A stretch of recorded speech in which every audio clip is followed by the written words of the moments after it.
ஆனா, அந்த பதிவுகள் கீழ எல்லாம் வந்து வேற யாரும் திட்டினா கூட பிரச்சனை இல்ல. உங்க சக இஸ்லாமிய தோழர்கள் தான் வந்து உங்கள மானாங்கண்ணியா திட்டுறாங்க. அப்போ வந்து உங்கள இஸ்லாமியர்கள் ஏத்துக்கலையா? ஏன்னா பெருவாரியா இஸ்லாமியர்கள் தான் வந்து உங்கள திட்டுறாங்க. அது என்னன்னா எல்லாம் திமுக அடிமை. இதை கூட அவர் திமுகவுக்கு எதிராக பேசுறாரு பாருங்க. ம். டேய் இஸ்லாமியர்கள் மொத்தமா இஸ்லாமியர்களா ஒண்ணு சேர முடியாதா தோழர்? ரொம்ப கஷ்டம் தொல்லை. இப்படி ம். பிரிச்சு வச்சிருக்கானுங்க. அது நீங்க பாரதிய வந்து சீமான் அந்த கூட்டத்துல போய் பேசினது தவறுங்கிறீங்களா? பாரதிய முன்னெடுப்பது தவறுங்கிறீங்களா? வணக்கம் நண்பர்களே! இன்னைக்கு நம்ம கூட அரசியல் களத்தில் உரையாட இணைந்திருப்பவர் அண்ணன் அ தடா ரஹீம் அவர்கள். நிறைய விஷயங்கள் அவர்ட்ட பேசுவோம். வணக்கண்ணா. வாங்க. நல்லா இருக்கீங்களா? ரொம்ப நல்லா இருக்கிறேன். சிறப்புண்ணா, மகிழ்ச்சி. அப்புறம் என்ன தமிழ்நாட்டுல எல்லா இஸ்லாமியர்களும் ரொம்ப மகிழ்ச்சியா இருக்காங்க. மாதம் மும்மாரி பொழிகிறது.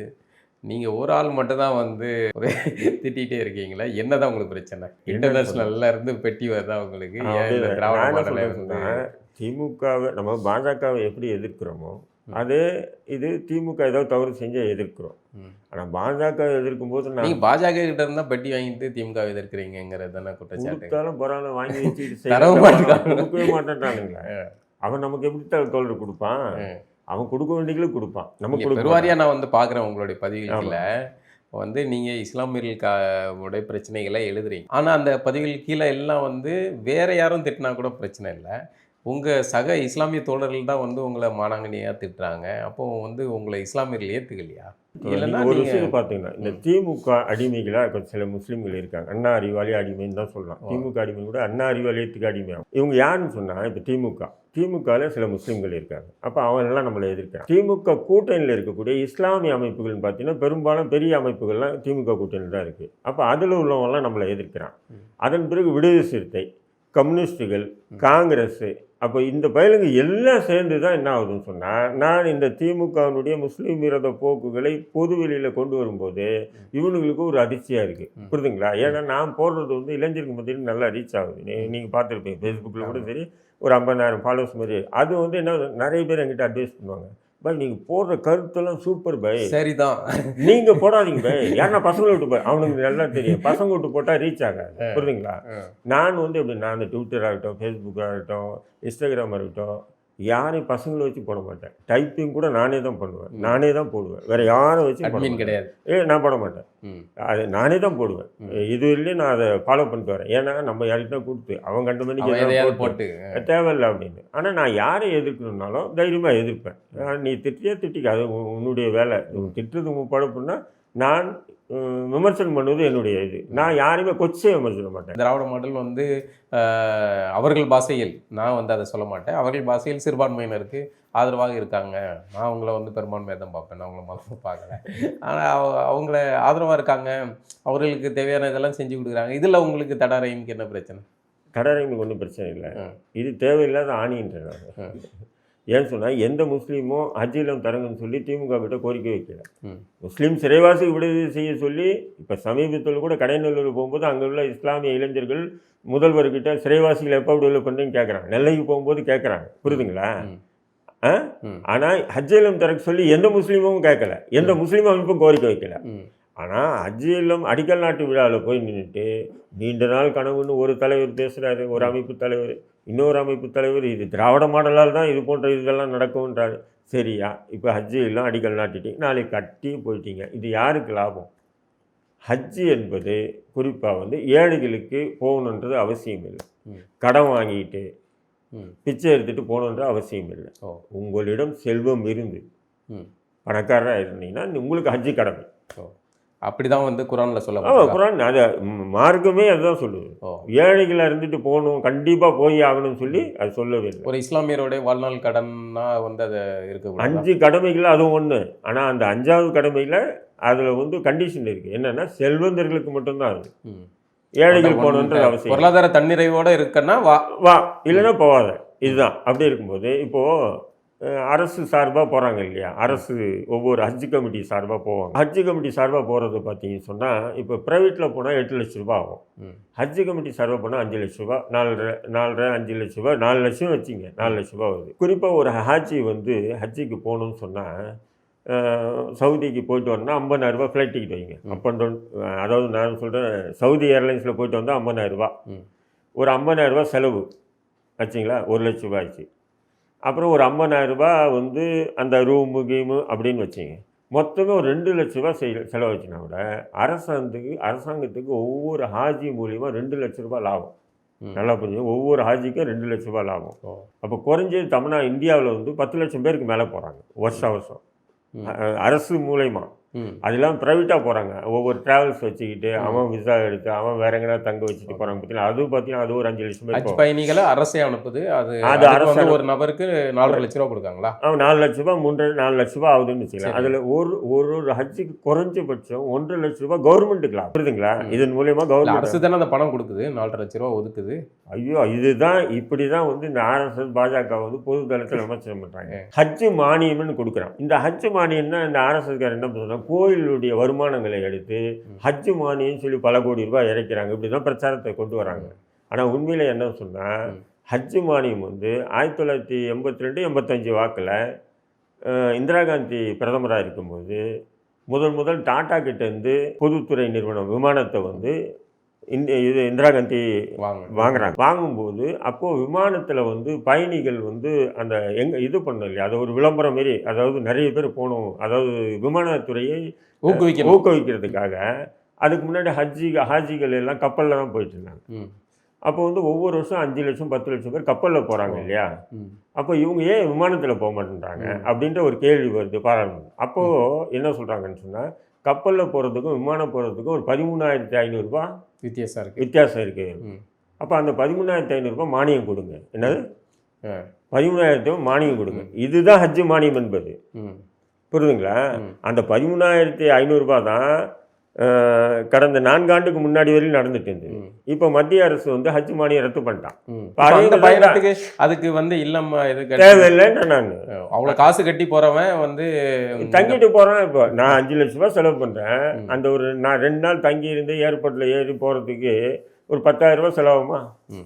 ஹை கிளாஸ் லாட்ஜில் 5,000 ரூபாய் ஒரு நாள் வாடகை, 10,000 ரூபாய் ஆக போகுது. அது நான் செலவு பண்ண மாட்டேன் அப்படிங்கிறது உங்களுடைய வாதம். இதுதான் என்னுடைய வாதம். இல்லை, பொதுவான நான் என்ன சொல்கிறேன், ஒரு எது அவசியமோ அதுக்கு செய்யுங்க. இது ஒரு அரசு ஒரு திட்டம் ஒதுக்குது ஒரு சமூகத்துக்குன்னா அந்த சமூகம் பயன்படும். இது ஏதோ செல்வந்தர்களுக்கு தாசா பண்ணுற மாதிரி, இந்த அவால வியாபாரிகளுக்கு தாசா பண்ணுற மாதிரி திமுக பண்ணுற நடவடிக்கையாகவே நான் பார்க்குறேன். இப்போ இஸ்லாமிய இவ்வளோ பண்ணுது. அது வந்து இஸ்லாமிய சிறை கைதிகளை வந்து அதே மாதிரி விட்டுருவாங்க அப்படின்னு நான் சொல்கிறேன். நீ அங்கே போகிற உட்காருங்க, முதல்வர் வராது, நீங்கள் எல்லா தலைவர்களும் இருக்கீங்க. அப்போ இந்த சமூகத்துக்கு உயிர் நாடி பிரச்சனைகள், சிறைவாசிகள் விடுதலை. இப்போ அம்மாபட்டினத்தில் வந்து 5 தலைமுறையாக இருந்த வீடுகள் வந்து நீதிமன்ற உத்தரவுன்னு சொல்லி அரசு அதிகாரி சிறைவாசிகளை ஏன் விடுதலை பண்ண மாட்டாங்க? இஸ்லாமிய சிறைவாசிகளை என்ன காரணம்? அதுதான் எனக்கும் தெரியல. இல்லை, அவங்களை எதுக்கு விடுதலை பண்ணணும்னு ஒரு நியாயமான காரணம் சொல்லுவாங்க. அதாவது பெரும்பாலும் உங்களுக்கு தெரியும் ஏன் விடுதலை பண்ணக்கூடாது, எதுக்கு விடுதலை பண்ணக்கூடாது. பெரும்பாலும் வந்து பார்த்திங்கன்னா ஆயுள் தண்டனை கொடுத்துட்டோன்னா அதுக்கப்புறம் வந்து அந்த ஒவ்வொரு ஆண்டும் வந்து அண்ணா பிறந்த நாள் இல்லது எம்ஜிஆர் இப்படி பிறந்த நாள் அன்னைக்கு வந்து நன்னடத்தை விதிகளை பின்பற்றி விடுதலை பண்ணுவாங்க சிறைவாசிகளை. அப்போ நன்னடத்தை விடுதலை அப்படின்னா என்னென்னா, உள்ளே வந்து அவன் கஞ்சா அடிக்க மாட்டான், போதை வசதிக்கு ஆளாக இருக்க மாட்டான், ஒழுக்கமாக இருந்திருப்பான், நல்லா உடற்பயிற்சி எடுத்திருப்பான், இப்போ படிச்சிருப்பான். இப்படி தான் அந்த நன்னடத்தை லிஸ்ட்டில் இதுதான் வரும். இவர்களை விடுதலை செய்யணும். இது வந்து பார்த்திங்கன்னா, நீங்கள் இப்போ சமீபமாக பார்த்தீங்கன்னா 2002 2004 அப்போ வந்து 1400 கைதிகளை வந்து திமுக விட்டுது. 2004 1400 கைதிகளை திமுக விட்டாங்க. அப்போ ஃபஸ்ட்டு ஜீவ அரசாணை வெளியிடுறது 10 ஆண்டுகள் கழிச்சவங்களை எல்லாம் விடுதலை பண்ணுன்னு சொல்லி தான் வெளியிடுறாங்க. அப்போ என்ன ஆகுதுன்னு சொன்னால், அவங்களுக்கு 10 ஆண்டுன்னும் போது லீலாவதி இருக்குது பார்த்தீங்கன்னா, மதுரையில் கவுன்சிலர், அவங்கள அந்த கொலை வழக்கில் 3 பேர் ஜெயிலில் இருக்காங்க.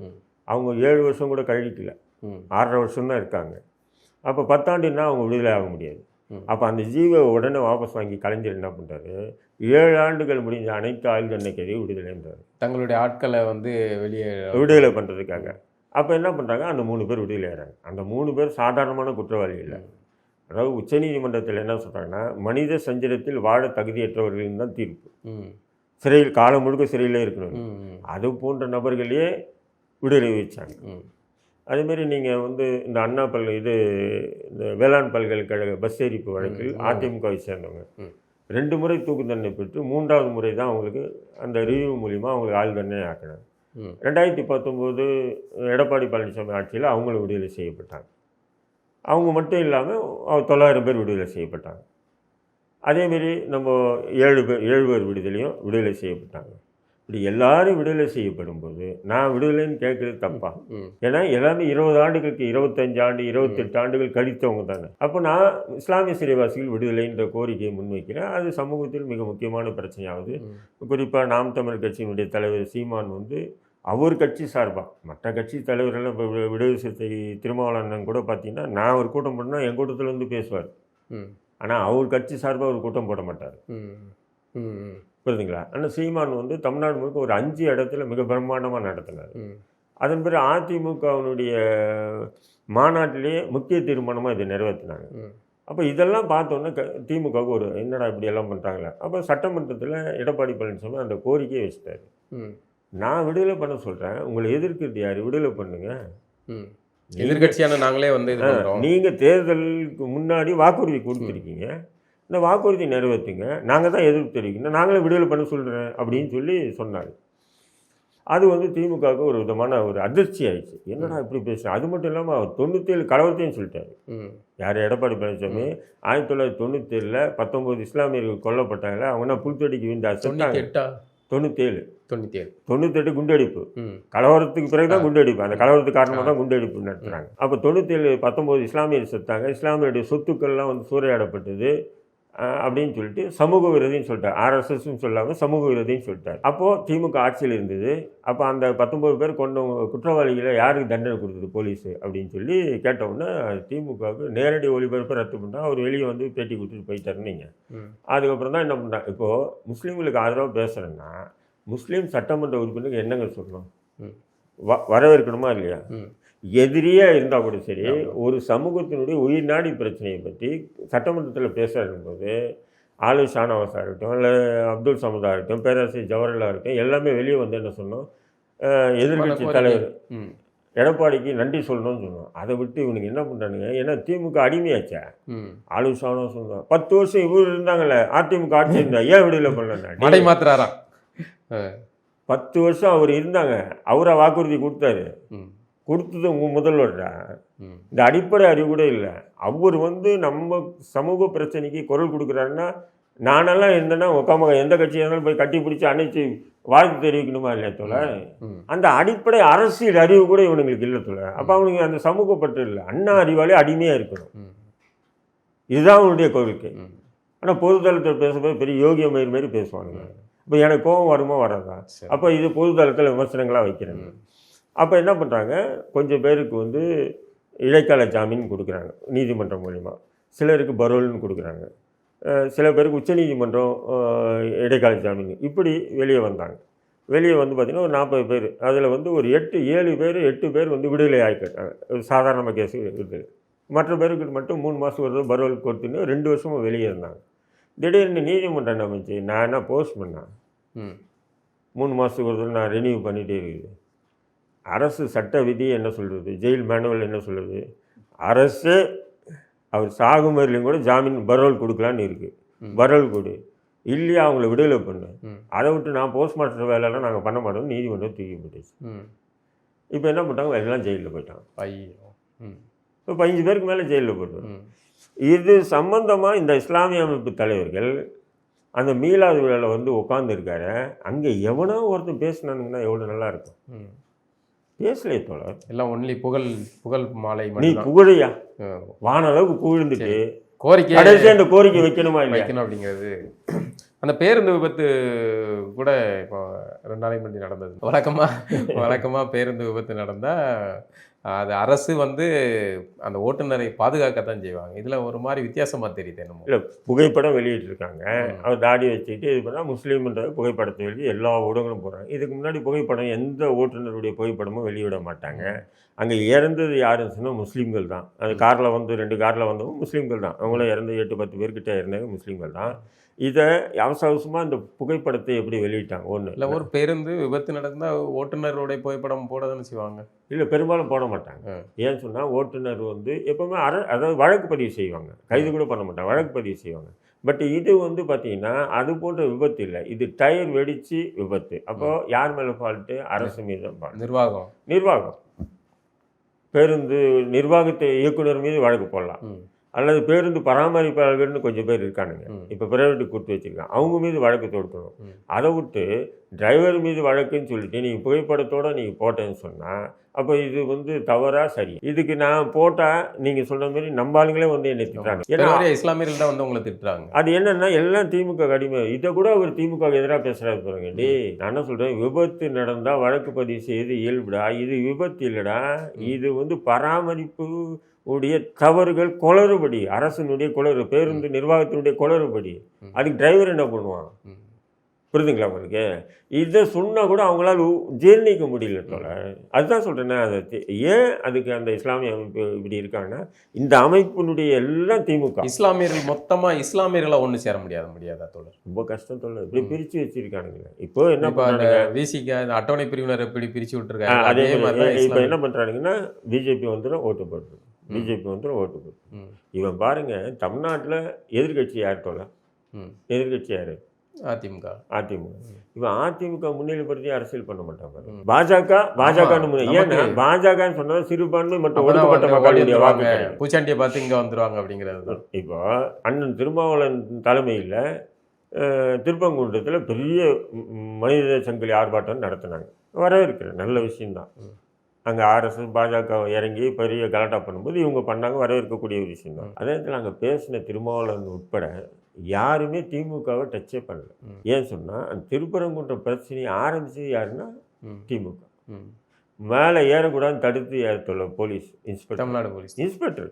இயல்பாக நடந்துகிட்டு இருந்த ஒரு இதுவே தடுத்தது யாரு? அதன் பிறகு ஆர்எஸ்எஸ் பிஜேபி வந்து அவனுக்கு ஒரு வாய்ப்பு கிடைச்சா இறக்க தான் செய்வான். எச்சராஜா வருவான், கடைசி வருவான், எல்லாமே வரதான் செய்வான். அந்த வாய்ப்புகளை ஏற்படுத்தி கொடுத்தது யாரு? திமுக. திட்டமிட்டு உருவாக்கி கொடுத்தாங்கன்னு நினைக்கிறேன். உருவாக்கி கொடுத்தது 100%. அப்படி உருவாக்கி கொடுக்கணும்னு ஒரே சிறுபான்மையினருடைய பாதுகாவலனாக இருக்கிற இப்படி உருவாக்கி பிரச்சனை அப்படி உருவாக்கி கொடுத்ததுனால தான் இன்றைக்கி என்ன ஆச்சு, அண்ணன் திருமாவளவன் பேசுகிறாரு, விஜயும் சீமானும் ஆர்எஸ்எஸ் பெற்றெடுத்த பிள்ளைகள். நான் என்ன சொல்கிறேன், விஜயுடைய அரசியலை நான் விமர்சனம் பண்ணுறேன், நிறைய எதிராக பண்ணிகிட்டே இருக்கேன், தொடர்ந்து பண்ணுறேன், அது வேறு விஷயம். அந்த கடுமையான வார்த்தைகளை எதுக்கு சொல்றாரு? அவர் ஆர்எஸ்எஸ் பிஜேபி சொல்லி தான் அவர் கட்சி ஆரம்பிச்சாரா? சீமானை நீங்கள் கொள்கை ரீதியாக எதிர்க்கலாம், அவர் ஆர்எஸ்எஸ் பெற்றெடுத்து இல்லையா? சில நேரங்களில் இப்போ சமீபத்தில் பாரதியார் விஷயத்துக்கு அவர் கலந்துட்டு அது அவருடைய இது அரசியல், அது நம்ம ஒன்றும் சொல்ல முடியாது இல்லைங்களா? அவர் போனது சரின்னு சொல்லி நான் வாதாடினதான் தவறு. சரி, அவர் பேசுகிறது அவருடைய பாணியில் அவருடைய அரசியல். அது பாரதியை வந்து சீமான் அந்த கூட்டத்தில் போய் பேசினது தவறுங்கிறீங்களா, பாரதியை முன்னெடுப்பது தவறுங்கிறீங்களா? இல்லை, என்னுடைய பார்வையில் வந்து நான் பழனி பாபா கூடவே இருந்தேன். பாரதியை பற்றி வந்தேரி அப்படி இப்படின்னு அவர் எனக்கு நடத்திய பாடம் எனக்கு மனசில் இருக்கு இல்லைங்களா? நான் அதை மீறி நான் வந்து பாரதியை பாராட்ட முடியாது. உதாரணம் ஒரு காலகட்டத்திலையுமே அப்படி தானே இருக்கும். இல்லை, நான் எப்பவுமே பெரியாருன்னு போயிருந்திருப்போம், இன்னைக்கு பெரியாரே மண்ணு அப்படின்னு சீமான் பேசுகிறாரு. அந்த வாசிப்பும் கால மாற்றமும் கால நிலைப்பாடுகளும் சூழலியலும் எல்லாம் சேர்ந்து தானே அந்த மாற்றத்தை உருவாக்குது. அதான் தோழர், அது அவர் பேசுறாரு, நம்ம அவர் ஆதரவு இல்லை எதிர்ப்பு இல்லைன்னா அமைதியாக இருக்கும், அது அவருடைய அரசியல். யாரே சீமான் அது தவறுனா நீங்கள் கண்டிக்க தானே செய்யணும். இல்லை, உங்கள் பார்வையில் சீமான் பாரதியை பேசுவது தவறு அப்படின்னு உங்களுடைய அரசியல் பார்வைக்கு தெரிந்தால் நீங்கள் கண்டிக்க தானே செய்யணும். அமைதியாக இருக்கீங்க. இல்லை, அமைதினா கண்டிக்கிறோம் இல்லையா? இப்போ சோசியல் மீடியாவில் 2-3 பேர் கேட்டாங்க, எனக்கு உடன்பாடு இல்லைங்க, அவர் அண்ணன் பேசுனது எனக்கு உடன்பாடு இல்லைங்க அப்படின்னு தான் வெளிப்பட வச்சேன். ஏன் சொன்னால், நீங்கள் தமிழ் தேசியத்துக்கும் ஆரியத்துக்குமான போர் வந்து நீங்கள் வரலாற்றை பார்த்தீங்கன்னா ஒரு 5000 ஆண்டு கால போர். அவன் திராவிடத்தை கூட ஏற்றுக்குவான், தமிழ் தேசியத்தை என்றைக்கு ஏற்றுக்க மாட்டான். இன்றைக்கி திராவிடத்தை எதிரிக்கு எதிரி நண்பன்றனால அண்ணனை கூப்பிட்டு வச்சு அவன் ஒரு புகழாரம் சூட்டுறான், நல்லா புரிஞ்சிக்கலாம். ஆனால் அவன் தமிழ் தேசியத்தை எக்காரத்து கூட ஏற்றுக்க மாட்டான். ஆரியம் தமிழ் தேசியத்துக்கு எதிரானது. அதனால தான் பெரியாருடைய கொள்கைகள் வந்து கர்நாடகாவில் வேலைக்காகல, கேரளாவில் வேலைக்காகல, ஆந்திராவில் வேலைக்காகல, தமிழ்நாட்டில் ஏன் வேலைக்கானதுன்னா தமிழனுக்கும் ஆரியனுக்குமான போர் நீண்ட காலமாக. அதை வந்து பெரியார் ஒரு தீமீறி வச்சார், அது பற்றிக்கிச்சு. இங்கே மற்ற மாநிலங்கள் அது பற்றிக்கல, புரியுதுங்களா? அதை ஏற்றுக்கிட்டான். ஏன்னா தமிழனுக்கு ஏற்கனவே அவனுக்கு பிடிக்காத அது பெரியார் பேசணுன்னா ஏற்றுக்கிட்டானுங்க. இதுதான் மெயின். இப்போ அண்ணன் அதை எடுக்கிறான்னு சொன்னால் அவன் கழுத்து அறுத்து போட்டாலும் 2 ஓட்டு அண்ணனுக்கு போட மாட்டாங்க, நாம் தமிழ் கட்சிக்கு போட மாட்டாங்க. புரியுதுங்களா உங்களுக்கு? ஆனால் என்ன, அவர் வந்து பெரியார் மேடைகள்லையுமே பாரதியை கொண்டாடி பேசியிருக்காருல்ல. இல்லை, அதை தான் சொல்கிறேன், அது அவங்க எடுத்த ஸ்டாண்டு. இப்போ பாரதியை கொண்டாடுறது அப்படிங்கிறது பெரியாரிய மேடைகளையும் கொண்டாடுறாரு. அவர் சொல்கிறது ஆர்எஸ்எஸ் மேடையில் பாகிஸ்தானில் போய் நான் பாரதியை பேசுவேன், பாரதியை நீ பேசு அப்படின்னா எனக்கு எங்கே களம் உருவாக்கி கொடுத்தாலும் அங்கே போய் பேசுவேன் அப்படிங்காரு. அதில் என்ன தவறு இருக்க போகுது? இல்லை, அதுதாங்க, அது அவருடைய அரசியலாக தான் நான் பார்க்குறேன். ஆனால் எனக்கு உடன்பாடு இல்லை, உங்களுக்கு அவ்வளோதான். உடன்பாடு இருக்கா அப்படின்னு சொன்னால் உடன்பாடு இல்லை. அது நான் விட்டுட்டு போகிறேன். ம். இப்போது அண்ணன் வந்து என்ன பண்ணுறாரு, திருமாவளவன் அண்ணன் ம். திரும்ப ஆர்எஸ்எஸ் பெற்றெடுத்த பிள்ளைகள் என்றார். விஜய் நீங்கள் அரசியலே எதிர்த்தீங்க, சீமானி நீங்கள் அரசியலே எதிர்ங்க. பெற்றெடுத்த பிள்ளைன்னா சொல்லுங்க. அப்போ நீங்கள் இதே 2001 நீங்க நீங்கள் முதல்ல சட்டமன்றத்துக்குள்ளே எப்படி போனீங்க? பாஜக, திமுக, விசிக கூட்டணியில் தான் முதல் நீங்கள் சட்டமன்ற உறுப்பினராக நீங்கள். அப்போ விசிக ஆர்எஸ்எஸ் பெற்றெடுத்த குழந்தை திரும்ப ஆர்எஸ்எஸ் பெற்றெடுத்த குழந்தைன்னு சொல்லலாமா அப்படின்னு கேட்க வர்றீங்க. அதே தான். ஆ. இதே கமலஹாசன் கடந்த சட்டமன்ற தேர்தலில் நீங்கள் தான் சொன்னீங்க, ஆர்எஸ்எஸ் பெற்றதுக்குள்ள 5000 கோடி வாங்கிட்டு திமுக ஒழிக்கணும்னு இறங்கி இருக்காருன்னு சொன்னீங்க. ம். இப்போ அவர் பரிசுத்தவன் ஆயிட்டார். அப்போ நீங்கள் திருப்பரங்குன்ற பிரச்சனைக்கு நீங்கள் என்னென்னா அங்கே போயும் கூட நீங்கள் என்ன பண்ணால் இந்த சிறுபான்மை வாக்குகள் நம்மளை விட்டு போயிடு, அதாவது நம்ம கூட்டணி விட்டு போயிடுவிட, புரியுதுங்களா உங்களுக்கு? அது இல்லாமல் விமர்சனம் வந்து விஜய் வந்து தீய சக்தி திமுக அப்படின்னு திமுக அடிக்காரு, ஏன் வந்து குறுக்க திரும்ப வந்து புகுந்து குத்து வாங்குறாப்புல? சிரிக்கீங்க தோல. சிரிப்பு தான் முடியும், தேவையில்லாத அது. ஆனால் அவர் என்ன பண்ணுறாரு, விட்டு கொடுக்குறாரு. நான் என்ன சொல்கிறேன், தீய சக்தி விஜய் எப்படி சொல்கிறது வந்து விஜய் இன்னைக்கு சொல்கிறாப்புல, நம்ம பல ஆண்டுகளாக தீய சக்தி திமுகன்னு சொன்னால் திமுக காரன் கொந்தளிக்கணும் தோல. ஆமாம், நீங்கள் ஏன் சார் கொந்தளிக்கிறீங்க? அது என்னன்னு தெரியல, மந்த்லி போது போல் இருக்கு அவங்க அடிக்கிறது. சரி, நான் என்ன சொல்கிறேன், தீய சக்தின்ட்டு நம்ம பல ஆண்டுகளாக நானே சொல்லிட்டு வரேன். பாபா இருக்கும்போதே சொல்லுவார், திமுக எப்போல்லாம் ஆளுங்கட்சியாக மாறுதோ மக்களுக்கு எதிராக செயல்படும், எப்போல்லாம் எதிர்கட்சியாக இருக்கோ மக்களுக்கு ஆதரவாக செயல்படும், புரியுதுங்களா? அப்போ ஆளுங்கட்சியாக இருக்கக்கூடாது, எதிர்கட்சியாகவே இருக்கணும். நான் என்னுடைய பார்வையில் இப்போ ஆர்எஸ்எஸ் பாஜக என்ன பண்ணுறது, திமுகவை அழிக்கணும்னு நினைக்குது. நான் என்னுடைய பார்வை திமுக அழிக்கணும், திமுக இருக்கணும்.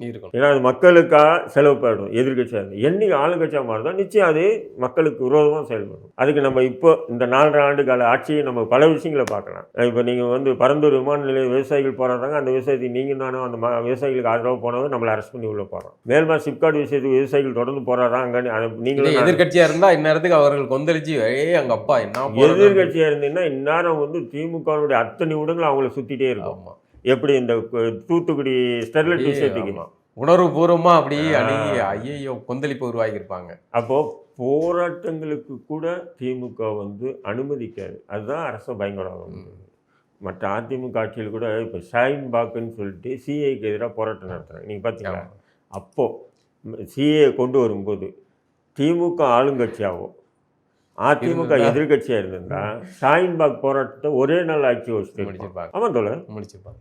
நான் இந்த விஷயத்தில் அதிமுக போராட்டேன், யாருமே டச் பண்ணல. ஒரு நாள் 2 நாள் போராட அனுமதித்தார்கள். ஒரு நாள் 2 நாள் இல்லை தோழர், பல நாட்கள் போராடினாங்க. உங்களுக்கு தெரியும், இரவு பகல் ஷாஹின்பாக்குகள் நடந்துட்டது. தமிழ்நாட்டில் மட்டும் 10 இடத்துக்கு மேலே நடந்துட்டு இருந்தா இல்லையா? எல்லா மக்களும் இரவு பகல்னு பார்க்காம உட்காந்து போலீஸ் பாதுகாப்பு தான் கொடுத்தான்னு தவிர வேற எதுவுமே பண்ணல. அந்த கோயில்ல அந்த தூண்ல வந்து ஒரு கற்பூரத்தை ஏற்றி இருந்தாங்கன்னா முடிஞ்சு போயிருக்கும். அதுக்கப்புறம் சங்கிகள் வழக்கமா இந்த அரசியலை முன்னெடுப்பாங்கிறது உங்களுக்கு தெரியும், எனக்கு தெரியும். இப்ப அந்த தூண்ல ஏற்றணும் அப்படிங்கிறது அதுக்காக வைக்கப்பட்டது அல்லது அளவை தூணு ஒரு தூணுன்னு பல வகையான காரணங்கள் உருவாகுது. இஸ்லாமியர்களுக்கு ஏதாவது பிரச்சனை இஸ்லாமிய என்ன சொல்லல அது என்னன்னா அவர்கள் வாங்க வாங்குறது உங்கள் வாங்க. ஏன்னா அதே கார்த்திகை தீபம் அன்னைக்கு நான் ஒரு மசூதியிலயோ தர்காலையோ பார்த்தேன், வரிசையா தீபங்கள் வச்சு அவர்கள் வந்து அந்த இதை வந்து இது பண்ணியிருந்தாங்க. அதான் சொல்றேன், அதை வந்து எந்த எதிர்ப்பும் எந்த முஸ்லீம் பண்ணுவாங்க. நீங்க என்ன பாருங்க, இப்ப முஸ்லீம்கள் பெரும்பான்மையை வசிக்கக்கூடிய இப்ப புளியாந்தோப்பு இந்த சைடு நீங்க பாத்தீங்கன்னா இந்த ஐயப்ப மாளிகை எல்லாம் போறாங்க, அவங்க அது பண்ணிட்டு சமைச்சு கொடுக்குறதே சாப்பிடுவாங்க, அவங்களுக்கு ஒத்துழைப்பும் கொடுப்பாங்க. அதே மாதிரி தர்கா வழிபாடு மூலியமா நிறைய பேர் இஸ்லாத்தை இஸ்லாத்தை கொள்கைகளும் கோட்பாடுகளும் படிக்கிறத இந்த மாதிரி தனிக்கா மூலியமா வந்து இஸ்லாத்தை ஏற்றுக்கணும். நிறைய எவ்வளவு பேருக்கு வந்து மசூதியில வாசல் போய் குழந்தைங்க இது என்ன சொன்ன களத்துல வேறுபாடு கிடையாது இல்ல. இப்ப ஒரு விஷயம் என்ன சொன்னீங்கன்னா, பெரும்பாலும் ஆர்எஸ்எஸ் கையில் எடுத்தா பிரச்சனை. இப்ப நீங்க வந்து பிள்ளையார் தெரு சென்னையில எந்த தெருவுல பிள்ளையார் கோயில் இல்லாம இருக்கு? முஸ்லீம் திருவிழா இருக்கட்டும், இந்து திருவிழா இருக்கட்டும், எல்லாருக்குமே அந்த பிள்ளையார் பிரச்சனை இருக்கு. அரசியலுக்காக வைக்கிற பிள்ளையார் பிரச்சனை அதே மாதிரி இப்ப திருப்பரங்குன்ற பிரச்சனை காரணமா ஏற்றுறாங்க. நீங்க ஒரு விஷயம் நல்ல கடந்த ஆட்சி வந்து அதிமுக எடப்பாடி முதல்வர் இருக்காரு, பாஜக கூட்டணியில இப்போ நீங்க போன வருஷம் ஏற்றிருக்காங்க போன முறை. அப்போ நல்லா தெரியும் பாஜகவுக்கு அவங்க ஏற்ற மாட்டாங்க. திமுக இருந்தாலும் நமக்கு ஒத்துழைப்பு கொடுக்கும். ம். ஒன்றும் இல்லைங்க. அங்க நின்று எச்சிராஜா திமுக இந்துக்களுக்கு துரோகி விரோதின்னு சொல்லிட்டா போதும். நீங்க அதிகாலத்துல நடுக்கம் வந்து நடிக்க வந்து அப்படியே மெல்ட் அடிச்சுடாது. முஸ்லீமாவது மயிராது. அவங்க எப்படி நமக்கு ஓட்டு போடக்கூடிய ஃபிக்ஸ்டு அது வரப்போறதுதான். இதான் சொல்றேன். இது வரக்கூடிய வாக்கு வங்கி. இந்த சென்டிமெண்ட்டை வந்து பாஜக வந்து திமுக மிரட்டி வேலை வாங்குது. ம். அதிமுக ஆட்சியில அப்போ அதிமுக விட திமுக தான் நமக்கு விசுவாசமான அடிமை. அடிமை அவங்களுக்கு. இஸ்லாமிய தம்பி தங்கைகளுக்கு தான் வந்து நாம் தமிழ் நடத்துற பாரதியை போற்றுவோம் பாரதியில போற்றுவோங்கிற நிகழ்வுகள் எல்லாம் வந்து வெளிப்படையா சொன்னா தம்பி தங்கைகள் தான் அதிகமா பேசுறாங்க. எனக்கு அவரு பேசுறது இவ்வளவு. வெளிப்படையா பேசணும்னா அண்ணன் ஒரு சிறு கவர் பண்றதை நான் நினைக்கிறேன். ம். ஏன்னா பாரதியாரை பத்தி அண்ணன் பேசலாம், ம். அந்த கட்சிக்காரங்க பேசலாம். ம். ஆனா இந்த நேரத்துல இஸ்லாமியர்களை எடுத்து விட்டு பெரிய தவறு. ம். இப்போ நீங்க இஸ்லாமியர்கள் இருக்கீங்க, ம். இப்போ திராவிட இயக்கங்களும் இஸ்லாமியர்கள் இருக்கு. ம். இது தேவையில்லாம பெரியார் பாரதி பிரச்சனை இஸ்லாமியர்கள் பேச வேண்டியது இருக்கு. இது அப்படியே பரிணாம வளர்ச்சி அடைஞ்சு ம். வேற ஒரு கட்டத்துக்கு போச்சுன்னா இது ஒரு ஆபத்தை சந்திக்கும். ம். புரியுங்களா உங்களுக்கு? ம். இது சாதாரணமா பார்க்க முடியும். ம். இப்ப நேற்றுக்குள்ள வந்து பெரியார் பத்தி திராவிட இயக்கங்களோ முஸ்லீம்களா போராடுறாங்க. ம். நான் இது பதிவு போகணும்னு நினைச்சேன். நீங்க நல்ல காலம் இந்த கேள்வி முடிச்சிட்டீங்க. ம். அண்ணன் சீமான் அண்ணன் அவருடைய அரசியல் அவருடைய தேசிய அரசியல் வச்சிருக்காரு. நான் தமிழ் அதுக்காக நான் பேசுறேன்னு முன்ன சொல்றேன். இஸ்லாமிய பத்தி பேசல எல்லாரும் எல்லா பிள்ளைங்களும் பேசுறாங்க. பேசினாங்க. ஆனா இவங்களுடைய பேச்சுக்களை முன்னிலைப்படுத்துறாரு இல்லையா, அதுதான் வந்து தவறுன்றது. ம். அது சாதாரணமான அரசியலா கொண்டு போயிருக்காங்க. இது இந்த முஸ்லீம் பெண்கள் முஸ்லீம் பசங்க வச்சு பேசும்போது இப்ப அவங்களும் இறங்கி விட்டு 2 நாளா பாத்தீங்கன்னா நீங்க பாத்துருக்கீங்க திராவிட இஸ்லாமியர்களுக்கும் தமிழ் தேசிய இஸ்லாமியர்களுக்கும் அது நவம்பர். அப்ப இது வந்து ஒரு திட்டம். இது எப்படி அவங்க சொல்லப்போற இது கடைசியா வந்து வேற மாதிரியான ரூட்டுக்கு போயிடும். ம். இதோட முடிஞ்சுட்டா பரவாயில்ல. நீங்க சொன்னீங்க பாத்தீங்களா, தமிழ் தேசிய இஸ்லாமியருக்கும் திராவிட இஸ்லாமியருக்கும் போட்டி இதோட முடிஞ்சுட்டா பரவாயில்ல. ம். இது கடைசி RSS ம். பாஜக வந்து வேற விதமான ஒரு அரசியல் பண்ணிட்டாங்க. தரமா இருக்கு. ஏன்னா பேசும்போது தங்களுடைய வாதம் மெய்ப்பிக்கணும், தங்களுடைய வாதம் பெரிய அளவு போகணும் ஒவ்வொரு இளைஞர்களுக்கும் இன்னைக்கு இருக்கு. ம். அதுக்காக இவங்க பேசுற பேச்சுக்கள்ல அப்படி இப்படி வார்த்தை விட்டாங்க. அதை பிடிச்சிக்கிட்டு வேற விதமான அரசியல் கொண்டு இப்போ இன்னைக்கு நம்ம பேசிட்டு இருக்கும்போது சவுக்கு சங்கருக்கு ஜாமீன் இருக்கு. எப்படி பாக்குறீங்க? என்ன அவருடைய கைதை நீங்க எப்படி பாக்குறீங்க? இப்போ ஜாமீன் நீதிமன்றம் கடுமையா கண்டிச்சு பேசியிருக்காங்க. இல்ல நான் சவுதி சங்கர் அன்னைக்கே கேட்டாங்க, வெளிவருவது என்ன கொலை பண்ணிட்டு போயிருக்காரு, இல்ல ஊழல் பண்ணிட்டு போயிருக்காரு, இல்ல வெளிவர அவங்க குண்டாஸ்ல போடணும் அப்படிங்கறதான் திட்டம். சட்டம் போடணும்னு சொல்லி திமுக திட்டம் போட்டுது. பட் இப்ப போட்டாங்கன்னா அது நிச்சயம் நீதிமன்றம் மூலியம் ஏற்கனவே 2 குண்டாஸ் கொட்டுவாங்க. செயல்மன்றத்துல போய் அதனால என்ன பண்ணிட்டாங்க, நிறைய வழக்கு போட்டு ஜாமீன் கொடுக்காம இழுக்கலாம் அப்படின்னு ஒரு பிளான் பண்ணி தான் இந்த விஷயம் பண்ணது. ம். இதுல என்ன விமர்சனம் இருந்தாத்தோட அவர் கால்களை கால் போட்டு உட்கார்ந்து போலீஸ் வரும்போது இது ஒரு குற்றச்சாட்டு. ம். ரெண்டாவது போலீஸ் வந்து அவரை கதை தட்டினாங்கல்ல, அவர் ஏன் பதுங்கி உட்கார்ந்துருந்தாரு, உட்கார்ந்து வந்து போக முடியாது. இது 2வது குற்றச்சாட்டு. நான் கேட்கிறேன், அவர் ஏற்கனவே அனைவரும் போன ஓட்டம் போலீஸ் என்ன பைக் ஓடுறாரு இல்லை சங்கரை பத்தி எனக்கு தெரியும். போகும்போது நீங்க என்ன பண்ணீங்க, 1க்கு 50 கேஸ போட்டீங்க, 1க்கு 2 கேஸ போட்டீங்க. நீதிமன்ற காவல் ஜுடிஷியரி கஸ்டடியில் இருக்கும்போது ஒரு கம்பல் வந்து டச் பண்ணக்கூடாது. நீதிமன்றம் விதியை கூட்டு போய் ஜெயில வச்சு கையை ஓடிச்சு. என்ன அவரை அரெஸ்ட் பண்ணி அவர் சென்னையில இருந்து ஈஸியா அரெஸ்ட் பண்ணி கூட்டு போற நபரை அவர் எங்கேயோ வாகன விபத்து வாகன ஒரு விதமான மரண தீதி ஏற்பட்டு இப்படி எல்லாம் நடத்தி இருக்கும் போது இப்ப போலீஸ் திடீர்னு வருது. அப்ப எப்படி கதவு திறப்பாரு, அட்வொகேட் வரட்டும், வழக்கறிஞர்கள் வரட்டும், மீடியாவும் வரட்டும். ஏன்னா ஒரு மீடியா ஃபீல்டு வரட்டும், எல்லா மீடியாவும் வரட்டும், அதுக்கப்புறம் நம்ம கதவு திறக்கலாம் அப்படின்னு காத்து. அப்ப இதை நீங்க கொண்டு சொல்றீங்கன்னா இதுக்கு முன்னாடி அப்படி நடக்கலன்னு சொன்னா பரவாயில்ல. அது என்னன்னா பதுங்கிய சவுக்கு தட்டி தூக்கிய திராவிட போலீஸ் திமுக இது ஹேஷ்டேக் எல்லாம் அப்படிதான் போட்டாரு. அப்படி 2வது கால் மேல கால் போட்டு உட்காந்துருக்காரு. கால் மேல கால் போடாம கால் மேல என்ன போட்டு உட்காந்து ஏன் சொன்னா அவங்க ஒரு அத்துமீறி காவல்துறை கதவை ஒடிச்சு அதுவும் உட்பட அவங்க இன்னும் கட்டப்பட வச்சு ஏன் தீவிரவாதியா பயங்கரவாதியா இல்லைன்னு சொன்னா நீங்க நினைக்கிற மாதிரி வந்து ஊழல் பண்ணிட்டு உட்காந்துருந்தா இல்ல பல கொலைகள் பண்ணி பல நாள் தலைமறைவா இருந்துட்டு அந்த மாதிரி குற்றவாளி கூட இப்படி பிடிக்க மாட்டாங்க. என்ன சொல்றீங்க, வெயிட் பண்ணிட்டு வெளியே தானே உட்காந்துருப்பாங்க வருத்தம் பிடிக்கிறாரு. இவ்வளவு அவசரம் ஏன் நீங்க பண்ணீங்க? அப்ப அப்படி ஒரு அட்ராசிட்டி பண்ணிட்டு உள்ள நுழைகிறாங்க. வாங்கய்யா வாங்கய்யா அது எல்லாரும் கோவம் இருக்குல்ல, அந்த இடத்துல நீங்க நானும் இருந்தாலும் கால் மேல கால் போட்டு என்ன ம். என்ன ஆகட்டும் பரவாயில்ல, அவன் அது சண்டை காலை ஓடிக்கிட்டோம், கையை ஓடிக்கிட்டோம், சண்டை. ஏதாவது பண்ணிட்டோம். என்ன அப்படின்னு அந்த திமிர் தனத்தை காட்டதான் செய்வார். சங்கர் மட்டும் இல்லை, நானே இருந்தாலும் அப்படி காட்டிடுங்க இருக்காதீங்க. இது ஒரு விமர்சனம். இதெல்லாம் தேவையில்லை. நான் என்ன சொல்றேன், யாராவது அரசு பயங்கரத்துக்கு ஆளாகிறவங்களோ நமக்கு பிடிக்கலாம், பிடிக்காம போகலாம். நம்ம அதுக்கு எதிராக நம்ம இருக்கக்கூடாது. துணையா தான் நிற்கணும், ஆதரவா இருக்கணும். அதான் அறம். என்னுடைய பார்வையில் இப்போ அவருக்கு ஜாமீன் கிடைச்சது எப்படி பாக்குறீங்க? கிடைக்கும் தான் எதிர்பார்த்தேன். ம். கிடைச்சிச்சு. ம். அவ்வளவுதான், சந்தோஷம் தான். நீதிமன்றத்துடைய கருத்து. இப்ப நீங்க நீதிமன்றம் ம். நம்ம என்ன சொல்றோமோ அதுதான் நீதிமன்றம். ம். ஏன் அவ்வளவு அவசரம்? கதை ஒடிச்சு ம். அது என்ன தெரியுமா? ஒரு தனிநபரை முடக்கிறதுல ஏன் ஆர்வம் காட்டுறீங்க? ஏன் என்ன தெரியுமா? அவங்களுக்கு தெரியும் சவுக்கு சங்கர் அப்படியே உட்காந்து ஒரு லவ் பேசி காலை தட்டுவாங்க. ஒரு சாதா ஒரு கான்ஸ்டபிள் நீ பாட்டுக்குள்ள கூப்பிட்டு போயிடுவோம். என்ன சவுக்கு சங்கர் ஸ்பைடர்மேன் தட்டி விட்டு புரியல. அது போலீஸ்க்கும் தெரியும், எங்க ஓட மாட்டவங்களா தெரியும். போலீஸ் இதுல இருந்தவர் தானே. ம். அதனால என்னன்னா ஒரு விதமான அச்சுறுத்தல், மன உளைச்சல் ஏற்படும். ம். ஏற்கனவே பார்த்தீங்கன்னா மதுராந்தகத்தில் வெளியிருந்தது, மதுராயில் வெளியிருந்தது. ம். அங்க அப்படிதான் போலீஸ் உள்ள புது கஞ்சா வச்சுருந்தாச்சு. அப்ப அங்கேருந்து நம்ம சரி அவங்களுக்கு ஒரு அசாத வயசான அம்மா இல்லையா, ம். அதனால அங்கேருந்து கீழ்பார்த்தவங்க கீழ்பார்த்துல விட்டீங்கன்னா உள்ள கழிவு நீர் ஊற்றி அது அரசு. இப்ப ஆலந்தூர் எங்கே இருக்காரு? இப்ப ஆலந்தூர்ல இருக்காரு, டிவியில பார்த்தா நமக்கு தெரியும். உண்மையிலே அவங்க அங்கே இருக்காருன்னு தெரியும். நல்லது தோழர். நீண்ட உரையாடல் ரொம்ப மகிழ்ச்சி.